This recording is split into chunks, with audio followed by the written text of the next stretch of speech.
आजचा प्रवास या तळ्याकाठील 2 छोट्या गावांना भेट देऊन परत घरी जाताना वाटेत हिटलरचा सुट्टीवरचा बंगला जिथे होता त्या परिसरातून जाणार आहोत। तळ्याकाठचा हा प्रदेश दुसऱ्या महायुद्धाच्या काळात पण शांत होता। आता लवकरच येणाऱ्या गावाचे नाव आहे सेंट बर्थोलोमा। या तळ्याकाठच्या परिसरासमोर दूर उंचावर डोंगरावर हिटलरचा बंगला होता। नेमक्या या गावांमध्ये हिटलर आल्याची काही नोंद नाही, मात्र हा भाग निसर्गरम्य असल्यामुळे नाझी सैनिकी अधिकाऱ्यांना सुट्टी किंवा मौज विरंगुळा म्हणून येथे पाठवत आणि काही दिवसांसाठी लढाया वगैरे विसरून एखाद्या सामान्य माणसाप्रमाणे ते आपली सुट्टी घालवी। हिटलरने राजकारण आणि सत्तेवर येणे म्युनिक शहरातून केले आणि शेवटची लढाई तो बर्लिन शहरातून लढला। मात्र महायुद्धाच्या काळात अनेक कट कारस्थाने इथे शिजवली गेली। ही 2 बंदरगावे पटकन बघून वाटेत जाताना ती जागा पाहू। आलेस हे सेंट बर्थोलोमा। समोर दिसणारी इमारत चर्च असावी। निसर्गाच्या हिरव्याशार पट्ट्यावर ही इमारत दुरूनही ठळकपणे डोळ्यात भरते। आणखीन 1.5 तासाने पुढच्या गावची होडी येणार आहे। तोपर्यंत इथे पोटपूजा सुद्धा करून व्हावी। आईला पण भूक चांगली लागली आहे। इथे काय खावे हा प्रश्न घेऊन आलेला मी इथल्या किमती पाहून to eat or not to eat असे मनात विचार करू लागलो। आईला चर्चमध्ये बसवून मी कुलकर्ण्यांना शोधायला निघालो। त्यांना सहलीला घरच्यांनी एकटे सोडल्यापासून त्यांना कुठे शोधायचे हे मला आतापर्यंत चांगलेच पाठ झाले आहे। ते हात करत आहेत पहा। इथे लहान मुलांच्या समोर सुद्धा दारूच्या रंगाचे सरबत। त्यामुळे मोठे झाल्यावर भाऊ दारू म्हणजे काय रे अशा विनोदावर त्यांना हसू येत नाही। आई आत बसून आहे तोपर्यंत मी इथला परिसर बघून घेतो। तशी या गावामध्ये राहती घरे फार मोजकीच। इथून पुढच्या बंदरावर आता पुढे जाऊ तिथे बरीच लोकवस्ती आहे। तळ्याकाठी अगदी पाण्यालगत अशी बसण्याची छान जागा हेरून मी आईला नेण्यासाठी आलो। चर्चचा आम्हाला हा या आधी माहीत नसलेला फायदा, आणि तो म्हणजे अशा पर्यटकांच्या जागी विसाव्यासाठी बाक नसले किंवा मोकळे नसले तरी चर्चच्या आत हमखास बसायला जागा असते आणि इथे वाटे वाटेत चर्च लागतात। येथील उपहारगृहांच्या महाग किमतींमुळे तिथे खाणे आम्हाला परवडण्याजोगे नव्हते। पण आता तुम्हीच खरं सांगा मला, इथे तळ्याकाठी पाण्यालगत बसून शिदोरी सोडण्यासाठी तुम्ही त्या महागड्या उपहारगृहापेक्षाही जास्त किंमत मोजायला तयार झाला असता की नाही? मी आपले कोल्ह्याला द्राक्षे आंबट म्हणून स्वतःची समजूत करून घेतली। आईला मात्र मी आणलेले बदक आणि टर्कीचे ठासून भरलेले पदार्थ चालले नाही। अन्नाबाबत ज्याचे नखरे त्याने उपाशी राहिल्यावर तक्रार करू नये। काही फुटाण्यांवर आईने वेळ निभावून नेली। तोपर्यंत आमच्या होडीची वेळ झाली। होडीत चढण्यासाठी लागलेली लांबच्या लांब रांग पाहून माझे खाल्लेले तिथल्या तिथे पचले। आई व्हीलचेअरवर असल्यामुळे आम्हाला रांगेत न थांबता थेट पुढे जाता आले असते। मात्र रांगेत चांगली जागा मिळाल्यामुळे पुढील अर्धा तास यांच्याच मागून हळूहळू पुढे सरकण्याची बुद्धी नैसर्गिकपणे मला झाली। आता याला माझे तुम्ही दुर्दैव म्हणा पाहिजे तर की एका पाठोपाठ 4 होड्या लागल्या आणि मला कधीही न संपावी अशी वाटणारी ती रांग अवघ्या 10 मिनिटातच संपली। सेंट बर्थेलोमाचे चित्रवत असे शेवटचे दृश्य टिपून आमची होडी पुढे कॉनिक्सी गावाच्या दिशेने निघाली। तिथून पुढे जाण्यासाठी आम्ही गाडीची व्यवस्था केली आहे। चहूबाजूंनी आल्प्स पर्वत आणि त्याच्या दरीत हे सुंदर असे सरोवर। तुमच्यापेक्षा बहुधा आम्हीच ही व्हिडिओ पुन्हा पुन्हा पाहू। एकत्र निघालेल्या होडींच्या शर्यती लागल्याचे असे आम्हा प्रवाशांनी स्वतःच वाटून घेऊन इतर बोटीतील प्रवाशांशी टाटा बिटा केला। किनाऱ्यावर एखाद दुसरे घर दिसायला लागले म्हणजे कॉनिक्सी गाव जवळ आले। काही ठिकाणच्या राहणीमानाची पद्धत आपल्याला किती वेगळीच वाटते, पण अनेक वेळा त्या वेगळेपणाची कधी कधी आपल्याला जाणीवच होत नाही। बघा, आता मगाशी त्या किनाऱ्यावरील एकटी दुकटी घरे पाहिलीत ना तुम्ही? आता त्यांना सर्वसाधारण गोष्टींसाठी म्हणजे काही लहान सहान सुद्धा खरेदी करायची म्हटली की होडी काढावी लागत असणार। डोंगराळ भाग आणि पाण्यात बुडेपर्यंत असलेल्या कड्यांमुळे इथे गाडीचा नव्हे तर पायी मार्ग सुद्धा नाही. आपल्याकडे कसे घराखाली गाडी लावायची जागा असते ना, अगदी तसेच इथल्या किनाऱ्यालगतच्या घरांना घराखालीच होडी लावायची जागा.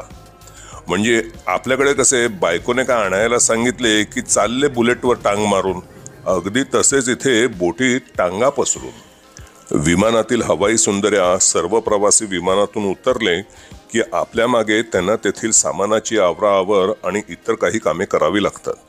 अगदी त्याचप्रमाणे येथील होडीतील गाईड अगदी छान रुबाबदार कपड्यात आपल्यासमोर बोलणारा प्रवासी उतरल्यावर झाडू हातात घेऊन वाकून कामाला लागतो. काही देशांमध्ये माणसाचे महत्त्व आणि माहिती त्याच्या कामावरील पदावरून होते. मग त्या पदाखालील माणूस त्याची व्यक्तिपूजा करत असल्यामुळे त्या माणसाला पण आपला तोरा सांभाळावा लागतो. ह्या कॉनिक्सी गावातील हा प्रमुख रस्ता सातत्याने पर्यटकांनी भरलेला असतो. इथली दुकाने वगैरे बघून झाली की काही जण वर डोंगरावर जिथे हिटलरचा बंगला होता तिथे जातात. मात्र त्याचे कारण हिटलरशी निगडीत नसून तेथून उंचावरून विलोभनीय देखावा पाहायला म्हणून जातात. जर्मन सरकारने हिटलर अथवा नाझी पक्षाच्या सर्व खुणा दक्षतेने मिटवल्या आहेत की कोणी पुन्हा अशा गोष्टींचा उदो करू नये. त्या जागेचे नाव ईगल्स नेस्ट आणि पर्यटकांसाठी नेमकी ती जागा दिसावी अशी इथे दुर्बीण लावलेली आहे. आम्ही ती जागा बाहेरूनच पाहणार आहोत, कारण आता त्या बंगल्याचे रूपांतर एका मोठ्या उपहारगृहात केले आहे आणि बंगल्याच्या बागेमध्ये बिअरचा बार. Bye bye. हिटलरची कोणतीही नामोनिशाणी तेथेच काय तर अवघ्या जर्मनीमध्ये कुठेही तुम्हाला शोधून सापडणार नाही. हिटलरची अभ्यासाची खोली आणि त्याचे वाचनालय जे होते तेथे आज त्या उपहारगृहाचे गोदाम आहे आणि संध्याकाळी ते उपहारगृह सुद्धा बंद असते. पण हिटलरने बर्लिन, म्युनिक या शहरांपासून दूर इथे जर्मनी आणि ऑस्ट्रियाच्या सीमेवर इतक्या लांब आपला तळ का बनवला?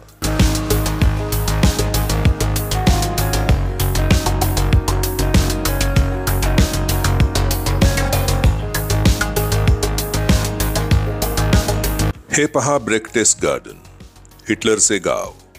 तरुणपणी तुरुंगात असताना हिटलरने माइन काम्फ म्हणजे माझा संघर्ष या नावाचे पुस्तक लिहायला घेतले. म्हणजे त्याजोगे त्यातून इतर लोकांबद्दल खास करून ज्यू धर्मियांविरुद्ध जनतेमध्ये द्वेष पसरावा. त्या पुस्तकाची समाप्ती त्याने या गावातील डोंगरावर एका भाड्याच्या घरातून केली. जर्मनीत त्या काळी ते सर्वात जास्त खप होणारे पुस्तक ठरले. लग्न झालेल्या नवीन जोडप्यांना आणि सैनिकांना त्याची मोफत प्रत वाटण्यात आली. राजकारणातील या डावाची दुसरी पायरी म्हणजे द्वेष करणारे आपल्या पक्षात घ्यावे, त्यांना आपल्याबद्दल आपुलकी वाटावी. आणि त्यासाठी हिटलरने पुढे सत्तेत आल्यावर हे ठिकाण निवडले. हे ठिकाण निवडले म्हणजे हे सुपरमार्केट नाही का निवडले. हे आम्ही वाटेत थोडी खरेदी करण्यासाठी थांबलोय उद्याच्या प्रवासासाठी. हो, तुम्हाला सांगितलं नाही, इथे जर्मनीतल्या वेशीवरच्या गावात आमचा हा 5वा दिवस. उद्या सकाळी आम्ही म्युनिक शहरात जाण्यासाठी निघणार आहोत. काय म्हणतो तुम्ही? हो, आठवडाभर मुक्काम आहे म्युनिकमध्ये. खरं म्हणजे इथून म्युनिकला जाताना वाटेत एक मोठा ढाबा लागतो, तिथे थांबून दुपारचे जेवू. त्याची व्हिडिओ येईल याच्यात पुढे. अरे, सायकलवाली आली. सायकलवाला पण आला मागे. सायकलवाल्याने मूडच घालवला सगळा. चला तुम्हाला हिटलरचीच गोष्ट सांगतो. तर लोकांना आपल्याबद्दल आपुलकी वाटावी आणि त्याच्यासमोर आपली प्रिय अशी प्रतिमा निर्माण करण्यासाठी हे दूरचे निसर्गरम्य आणि सुंदर अशी जागा त्याने निवडली. इथे नाझी पक्षाच्या खुणा, सैनिकांच्या कवायती, जोरदार भाषणे वगैरे काहीही नव्हते. इथे हिटलर मोठमोठे सैनिकी अधिकारी, स्थानिक किंवा इतर देशातील नेते यांच्याशी चहा पाण्यावर भेटी घ्यायचा. इथे त्यांना लहान मुले सुद्धा येऊन भेटू शकत. अगदी आपल्याकडे कसे चाचा नेहरू, मग त्यांना मुले गुलाब द्यायची आणि चाचा नेहरू त्यांना कडेवर घ्यायचे. मग आपण सर्वांना नेहरू किती गोड व्यक्तिमत्व वाटायचे, तसाच हा प्रकार. जगात सगळीकडे नेते असेच निवडणुकांआधी मुलांना बाहेर काढतात. इथे वर येण्यासाठी त्या काळी डोंगराच्या कड्याला लिफ्ट बांधली होती. मात्र हिटलरला उंचाची भीती वाटत असे. त्यामुळे तो नेहमी या रस्त्याने आपल्या मर्सिडीज बेन्झने यायचा. रस्त्याशिवाय इथे भुयारी मार्ग आणि बंकर पण होते. त्यातील काही युद्धात नष्ट झाले आणि उरलेले सर्वच्या सर्व जर्मन सरकारने उद्ध्वस्त करून त्याची नामोनिशाणीही ठेवली नाही. हा पहा हिटलरचा बंगला. आता इथे फक्त उपहारगृह आहे. हिटलरची राहती जागा, त्याच्या काही वस्तू ज्याला पाहायच्या असतील त्याची इथे फार निराशा होईल किंवा केवळ बियर पिऊन परत जावे लागेल. घरी जाता जाता तुम्हाला एक आश्चर्याची गोष्ट सांगतो.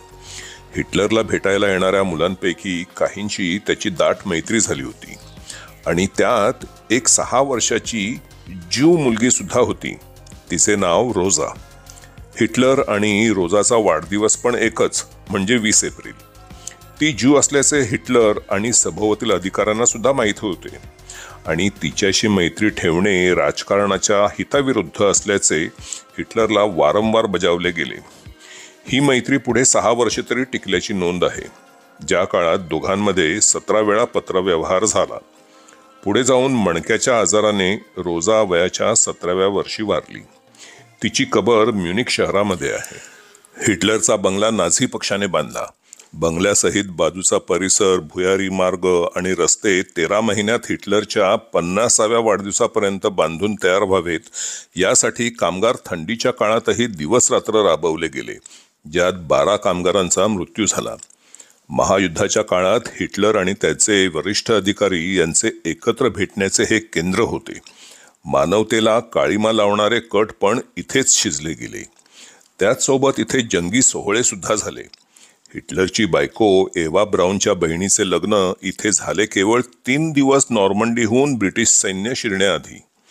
1945 साली ब्रिटिश विमानांनी ही जागा उद्ध्वस्त केली. मात्र हिटलर त्याआधीच बर्लिनला पळाला होता. पळाला म्हणजे असा पळत नाही गेला काय. पळत बर्लिनला पोचायला 4 महिने लागतात. अरे, आमचं घर आलं. उद्या म्युनिकला निघायचंय नाही का? मध्ये ढाब्यावर व्हिडिओ बनवायची आहे. काय विसरलात काय?